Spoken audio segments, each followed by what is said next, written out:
Oi gente, tudo bom com vocês? Estou aqui de volta para mais um vídeo do livro O Libertador e dessa vez dá para vocês verem aqui que eu tô sozinha. Meu marido, ele precisou fazer uma viagem, tá fazendo evangelismo em outra cidade, então já peço que vocês orem pelo trabalho dele. E durante esse período, algumas semanas que ele vai estar fora, eu vou estar aqui batendo esse papo aqui entre nós, né? Eu, você e eu, vamos falar um pouquinho sobre os capítulos do livro. Bem, antes da gente entrar no assunto, eu só queria lembrar você que se você ainda não é inscrito no canal, não custa nada, se inscreva, que assim você vai estar ajudando na divulgação do canal, né? Mais pessoas, o canal vai ser recomendado para outras pessoas aí no YouTube, então se inscreva no nosso canal. Deixa seu like aí também no vídeo, que ajuda muito a subir também nosso vídeo aí nas indicações. Deixa seu comentário se você leu o livro, você que estudou a lição dessa semana, pode comentar aí o que chamou mais atenção durante essa semana de estudos. Se você leu o livro, o que chamou mais atenção para você no livro, se tem alguma coisa que você não entendeu, ou se tem alguma coisa que eu não falei aqui, que você acha que é bem interessante também, deixa seu comentário aí pra gente também, vai estar ajudando aí na divulgação, né, do canal, para estar movimentando aqui.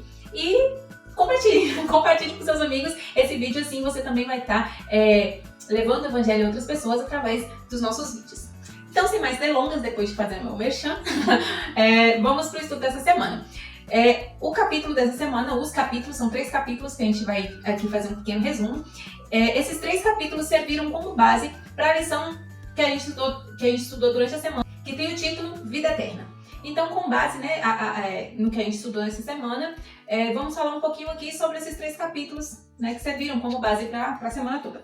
E o primeiro capítulo que a gente vai falar um pouquinho é o capítulo 53, que tem o título A Última Viagem da Galileia. Nós estamos aqui agora chegando nos momentos finais da vida de Jesus aqui, de seu ministério, e aqui é uma última viagem que ele fez para algumas cidades.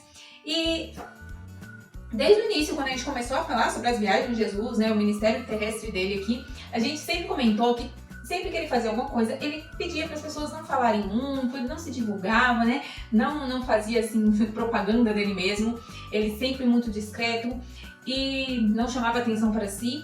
Mas aqui agora, nesse finalzinho, as coisas começam a mudar um pouco. Então ele começa a agora se mostrar como o Messias, ele começa a se identificar como o Messias, a falar um pouquinho mais sobre a sua verdadeira missão aqui, né? Deixar as coisas um pouco mais claras, pelo menos tentar, porque as pessoas ainda não entendiam muito, mas ele começou a deixar as coisas um pouco mais claras. E aí, antes dele ir para algumas cidades, ele agora estava enviando pessoas para ir adiante dele, né? Para que essas pessoas já começassem a falar, né, sobre ele, que ele ia estar passando por ali. E aí, quando ele chegasse, as pessoas já estariam ali esperando e ele poderia falar para essas pessoas, curar, né, fazer o trabalho dele aqui.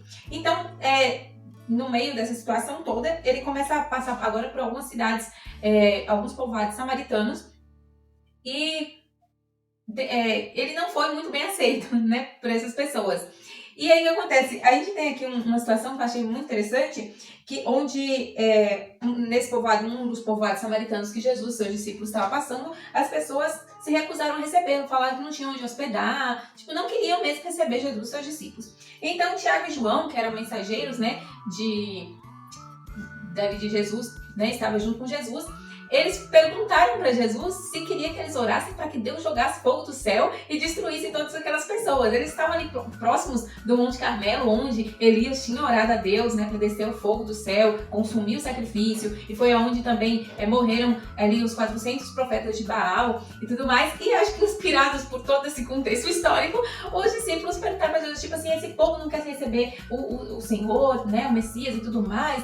Se quiser, a gente vai orar para Deus jogar fogo do céu e consumir esse povo todo. Eles ficaram com raiva, né, irados com aquelas pessoas por causa da atitude deles.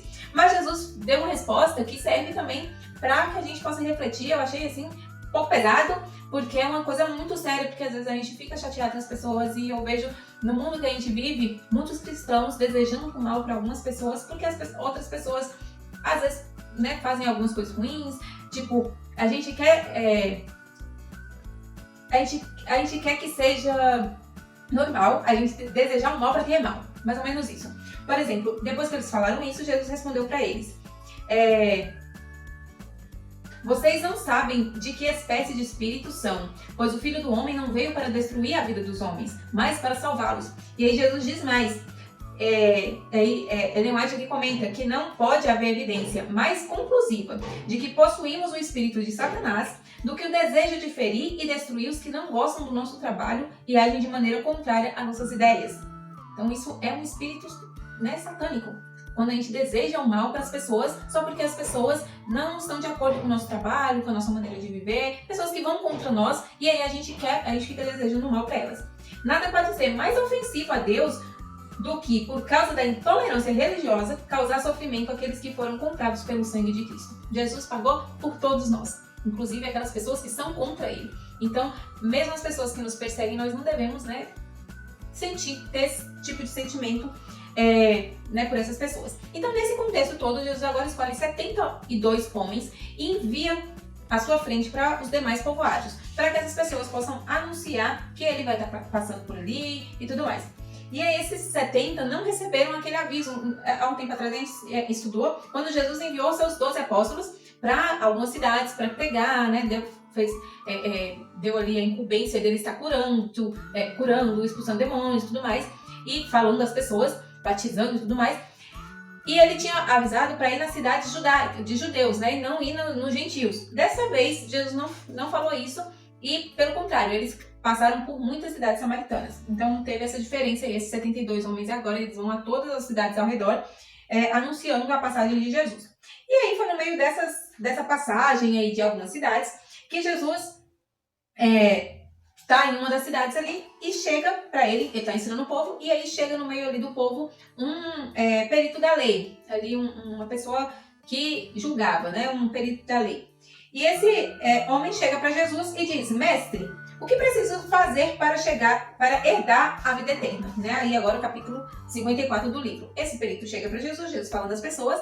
Ellen White diz aqui, deixa claro que ele fez isso para pôr Jesus à prova, não foi uma pergunta genuína por curiosidade, por querer saber, mas ele estava mancomunado ali com os sacerdotes e fariseus para tentar pegar Jesus de alguma forma, como se Jesus estivesse dando uma receitinha de como conseguir a vida eterna. Então, eles, para pegar Jesus aí no golpe, eles fizeram essa pergunta: o que eu preciso fazer para receber a vida eterna? Jesus, que era esperto, ele não respondeu assim a pergunta. Ele jogou uma outra pergunta em cima.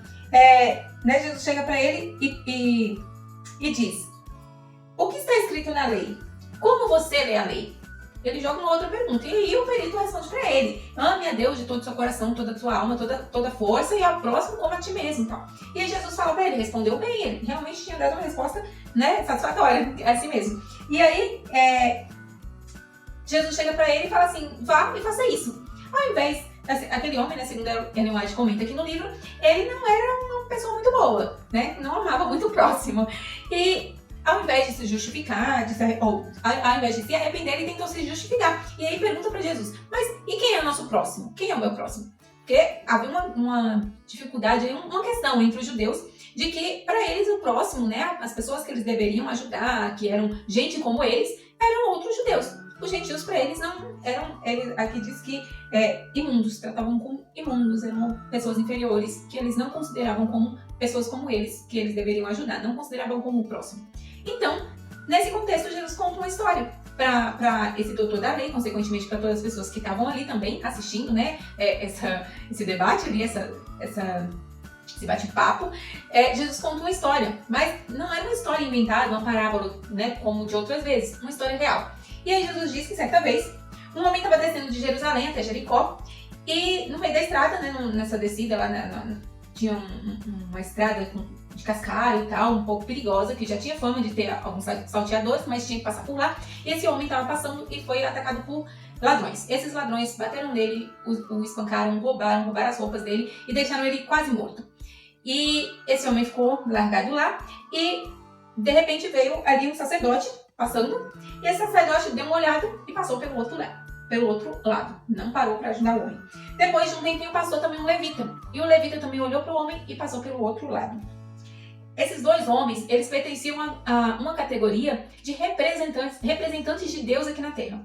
Então, se existiam pessoas que deveriam ajudar o próximo, eram essas duas categorias de pessoas, sacerdote e levita, que a missão, o dever deles era servir as pessoas, porque eram representantes de Deus aqui na Terra. E os dois deixaram aquele homem largado ali, sujo, machucado, e deixaram ele ali para morrer. E Ellen White comenta aqui que eles fizeram isso porque o homem estava tão sujo, tão assim, né, acabado, que eles não conseguiam distinguir se o homem era judeu ou se era um samaritano, um gentil. e eles não ajudavam pessoas que não fossem judeus.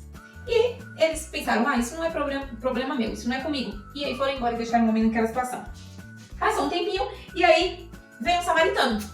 E esse samaritano teve compaixão do homem, a gente conhece a história, teve compaixão do homem, tirou sua própria capa e o cobriu, derramou óleo e vinho ali sobre as feridas para poder aliviar o sofrimento do homem, colocou o homem sobre o seu animal e o levou até uma hospedaria. Nessa hospedaria, ele ficou lá, cuidou do homem e no outro dia ele foi embora e ainda deixou pago as despesas do homem e falou para o hospedeiro para que continuasse os cuidados, que quando ele voltasse da viagem, ele ia passar por lá e qualquer custo a mais que ele tivesse com aquele viajante, ele ia reembolsá-lo. E aí ele pergunta ali para o homem, qual desses 3 foi o próximo do homem que foi assaltado? Antes da gente comentar essa situação, eu queria que você parasse para meditar numa coisa. Aquele samaritano, ele sabia que aquele homem que era judeu, que estava ali todo espancado, que ele estava ajudando, ele sabia que se os papéis fossem inversos, se fosse ele que estivesse naquela situação, provavelmente, quase que com certeza, aquele homem não ia parar para ajudá-lo. E isso não fez com que ele fosse desencorajado a ajudar. Ele ajudou o próximo, mesmo sabendo que se fosse o papel inverso, ele não ia receber essa ajuda. Ele não estava esperando nada em troca, né? Quando eu ajudo alguém, que eu tenho certeza que se fosse numa situação parecida, a pessoa também iria me ajudar. Ele estava ajudando alguém que ele tinha certeza que se fosse uma situação inversa, ele não ia receber essa ajuda. Então, eu achei essa lição incrível, porque isso diz muito pra gente, né? O porquê que a gente faz alguma coisa pra alguém, esperando alguma coisa em troca, ou a gente sabe que a gente não receberia nada em troca, a gente faz porque é o certo, porque o certo é ajudar a pessoa que tá passando necessidade. Então, ele pergunta pro homem qual deles é o próximo, e o homem fala, né? Aquele que teve misericórdia do homem. E ele diz, vá e faça o mesmo. Assim, essa mesma pergunta, quem é o meu próximo? É feita para cada um de nós. E a resposta que Jesus deu é a mesma resposta para aquele homem, foi para aquele homem e é para cada um de nós. Que o nosso próximo é qualquer pessoa que esteja em necessidade.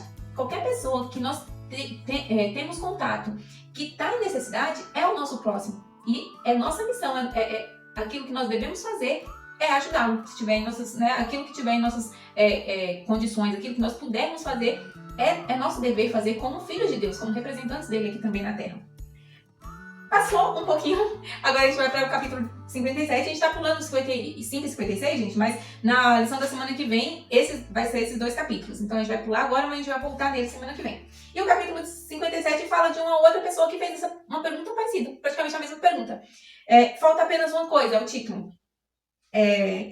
E aí conta a história do jovem rico. Jesus estava saindo de uma situação ali, depois que falou com aquele doutor da lei, aí teve algumas situações que a gente vai comentar semana que vem, na lição da semana que vem, e aí ele estava saindo ali daquela conversa com aquela multidão, e veio um jovem ao seu encontro, prostrou diante dele, ajoelhou em terra e falou, bom mestre, o que eu devo fazer para obter a vida eterna?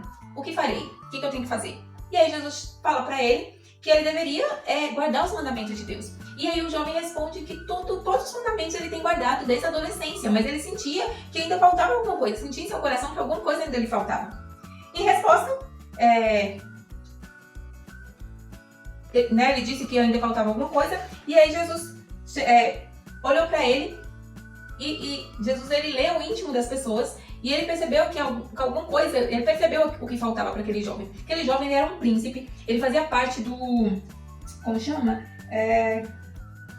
Do conselho ali dos judeus, ele era uma pessoa de grande importância, tinha muitas propriedades, muitas riquezas. E aí Jesus diz para ele que ele deveria vender tudo aquilo que ele tinha e dar aos pobres. O que Jesus quis dizer com isso? Todas as pessoas que têm dinheiro, que têm riqueza, têm que se desfazer de tudo e dar para os pobres e ficar pobre para seguir Jesus? Não. O problema é que aquele jovem, ele tinha os bens materiais como centro da sua vida. Ele transformou aquilo em um ídolo. Isso provava que ele não estava guardando todos os mandamentos, porque ele não estava amando a Deus sobre todas as coisas. Ele tinha algo que ele amava mais do que o próprio Deus. Ele precisava do amor de Deus no centro da sua vida. A fim de receber o amor de Deus, ele devia renunciar o amor supremo que nutria pelo próprio eu. Ele amava mais a si próprio, as suas riquezas, aos seus bens. Isso tudo era mais importante do que Deus na vida dele. E por isso que Deus pediu isso. A gente viu, em uma lição anterior, algum tempo atrás, a história de Zaqueu, que era um cobrador de impostos, ele roubava das pessoas, ele era muito rico. E antes que Jesus falasse qualquer coisa, quando ele se aproximou de Jesus, quando ele recebeu Jesus como seu salvador, ele mesmo se propôs a devolver tudo aquilo que ele tinha roubado em dobro. e ajudar a distribuir a riqueza dele em prol das pessoas. Não precisou que Jesus pedisse nada para ele, porque ele, a partir daquele momento, ele colocou Jesus em primeiro lugar na vida dele. Nada era mais importante que Jesus. E esse jovem não... Essa é a diferença entre o jovem rico. Ele queria seguir Jesus, ele era sincero. Essa pergunta foi diferente do doutor da lei, que queria pegar Jesus numa cilada. Esse jovem, ele era sincero, ele amava a Deus, ele queria receber os tesouros celestiais, só que ele não queria se desfazer dos tesouros terrestres. Ele queria tudo, ele queria as duas coisas, e quando colocou na balança, ele ainda quis mais os tesouros terrestres do que os tesouros celestiais, porque ele preferiu. Então, quando Jesus falou aquilo, ele se retirou, triste, porque ele tinha muitas propriedades. O Salvador não significava tanto para ele como seus bens ou o prestígio que ele tinha na sociedade.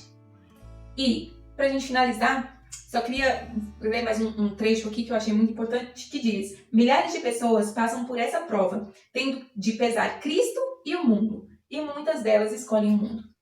Eu queria que você hoje meditasse nisso. O que você está escolhendo? Cristo ou o mundo? O que é mais importante para você?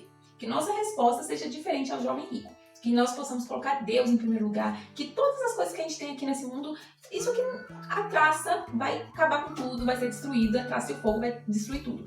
Agora, os tesouros que a gente junta no céu, esses são eternos. Meu desejo pra gente hoje é que a gente possa fazer uma escolha diferente da do jovem rico que se retirou triste, que nós possamos permanecer com Jesus e o seguir.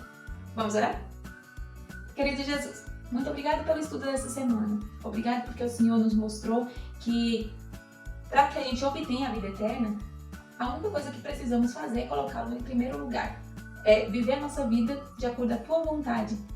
E assim nós estaremos juntando os nossos tesouros no céu. Fica conosco, abençoe essa restante de semana, o sábado, e que nós possamos ter cada dia a certeza de que o Senhor está cuidando de cada um de nós. É o que nós te pedimos em nome de Jesus. Amém. É isso aí, gente. Terminamos com essa lição. Eu senti falta do meu marido aqui para comentar com a gente, mas se Deus quiser, em breve ele vai estar aqui de volta. E não se esqueça, amanhã tem vídeo de lição aqui no canal e acompanhe os vídeos da semana. E semana que vem a gente volta com mais um vídeo do Libertador. Até mais, gente, e tchau!